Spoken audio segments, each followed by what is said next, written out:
nga ba nagsimula ang lahat ng ito para kay Robin Padilla? Saan ba nagsimula ang kasong bumago sa kapalaran niya? Panoorin natin, kaso Lahat ng ito ay ni Robin nagsimula nung Padilla. isang gabing malakas ang ulan sa Angeles, sa Pampanga. Nagsimula ang lahat ng gulo ni Robin Padilla nung gabi ng October 26, 1992 sa Angeles, Pampanga. Habang minamaneho ni Robin ang kanyang metallic gray na Pajero na may plakang PMA 777, nabundol niya ang isang mambabalot na nakasakay naman sa isang pedicab. Tumilapon si Armando de la Cruz, ang mambabalot, mula sa kanyang pedicab. Makaraan ng ilang minuto, umarangkadang paalis ang Pajero patungo sa bayan ng Magalang. Ilang witnesses na radio hobbyist ang rumadyo sa PNP at inireport ang mga pangyayari. Kumalabog ko, tapos tinignan nun namin, tumakbo kami ng kuya ko, sa yung kaklase ng kuya ko. Ngayon, nung nakita ko yung yung sasakyan nga, Ano yung tsura nung Pajero? nakaharap po dito. Tapos, nung inatras niya ako papunta rito, nung umikot, sinakop niya pa yung kabilang daan. Tapos dumiretso doon. Matubig nga ho doon eh. Tapos yung tubig, yung dinaanan ho niya yung tubig, gumanyan ho yung tubig sa side, yung sa gulong niya. Sinalubong ni SPO2 Ruben Mercado sakay sa kanyang police mobile ang nasabing Pajero sa ilalim ng Abacan Bridge. Ayon kay Mercado, nagulat siya nang nalaman niyang si Robin Padilla pala ang nagmamaneho ng Pajero. Subalit mas lalong nagulat si Mercado nang madiskubre niya ang mga armas na dala ng Action Star. Pagsungaw kong gano'n sa Pajero, nakita ko agad yung baby Armalite. Yung labasan ng bala, yung nozzle, nasa ground. Ayun, kinuha ko ngayon. Tinignan ko. Hindi naka-safe. Oo. Nasa, kung tawagin namin yan nasa single mode. Tinanggalan ko ng magazine. Tinignan ko yung chamber loaded. Pag loaded na ganun yung barrel, pag binitbit mo yun, kinalabit mo, puputok na yun. Nakuha mula kay Robin ang isang M16 Baby Armalite na may kasamang 5 magazine ng bala, isang Smith & Wesson 357 Magnum at isang 380 Pietro Beretta pistol.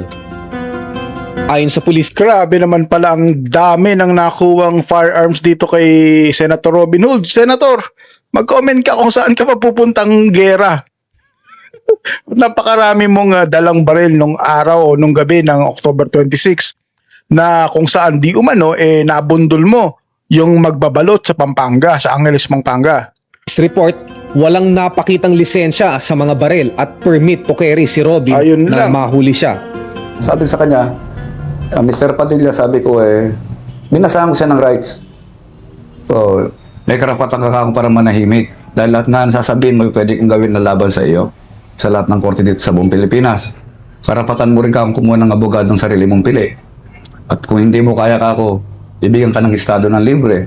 Karapatan mo rin ka akong madalaw ka ako ng membro ng iyong pamilya, yung doktor, ng iyong relihiyosong leader, at saka mga representatibo ka ako ng ang karapatan. Okay, maganda yan. Binasahan ng sakdal si Senator Robin. Ang gusto ko lang malaman, paano na-access ng polis yung baril? Hindi ho ba? Kailangan magkaroon ka kasi ng warrant kung sakaling hahalugugin ang iyong sasakyan. Ito ba ay dahil continuing crime, hinahabol siya ng mga polis? Sana ho, magbigay ng komento si Senator Robin Hood Padilla. Pantao. Noong December 14, 1992, kinasuhan si Robin Padilla ng reckless imprudence at physical injury sa Municipal Trial Court ng Angeles City. Subalit hindi nagtagal ang kaso. Nakipag-areglo si Robin sa mambabalot habang ang reckless imprudence naman ay napawalang sala sa Angeles RTC. Noong January 20, 1993, kinasuhan uli si Robin Padilla sa Angeles City Regional Trial Court. Ang Illegal bagong possession kaso, na yan. illegal possession of firearms. Ayon sa depensa ni Robin, isang civilian agent daw si Padilla ng PNP Task Force Aguila at doon nanggaling ang kanyang mga armas. Si Superintendent Rojalo Gumtang ang nagtalaga kay Robin bilang civilian agent. Si Gumtang din ang nagbigay ng mission order kay Padilla para makapagdala ng mga armas. Ngunit ayon kay Ethel Ignacio, hepe ng Non-Uniform Personnel Division ng PNP, at tagahawak ng opisyal na listahan ng mga civilian agents, wala ang pangalan ni Robin Padilla sa kanilang records. Based on our records, talagang hindi nahirang si Robin na civilian agent dito sa PNP. Ano ho yung mga records na nagpapatunay na hindi siya civilian? Kasi bago ka mahirang na isang agent dito, magkakaroon niya ng appointment. Meron kaming sariling plantilla sa non-uniform. Hindi talaga kabilang si Robin doon. Hindi man lang siya nahirang na civilian agent.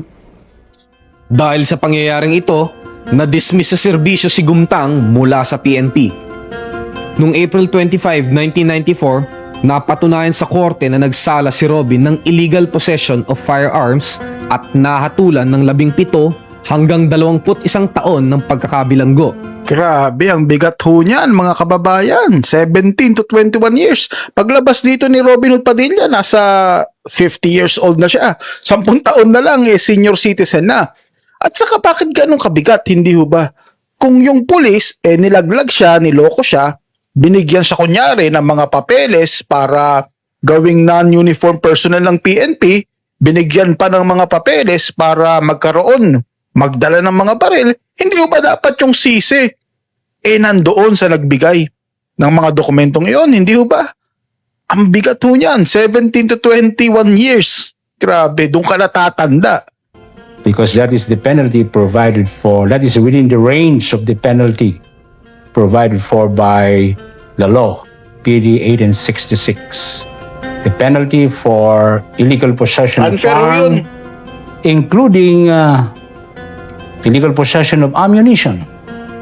Agad-agad umapila si Robin sa Court of Appeals at humingi ng pansamantalang paglaya sa pamamagitan ng isang 200,000 peso bail bond. Subalit noong July 21, 1995, pinanindigan ng Court of Appeals ang desisyon ng Angeles City RTC.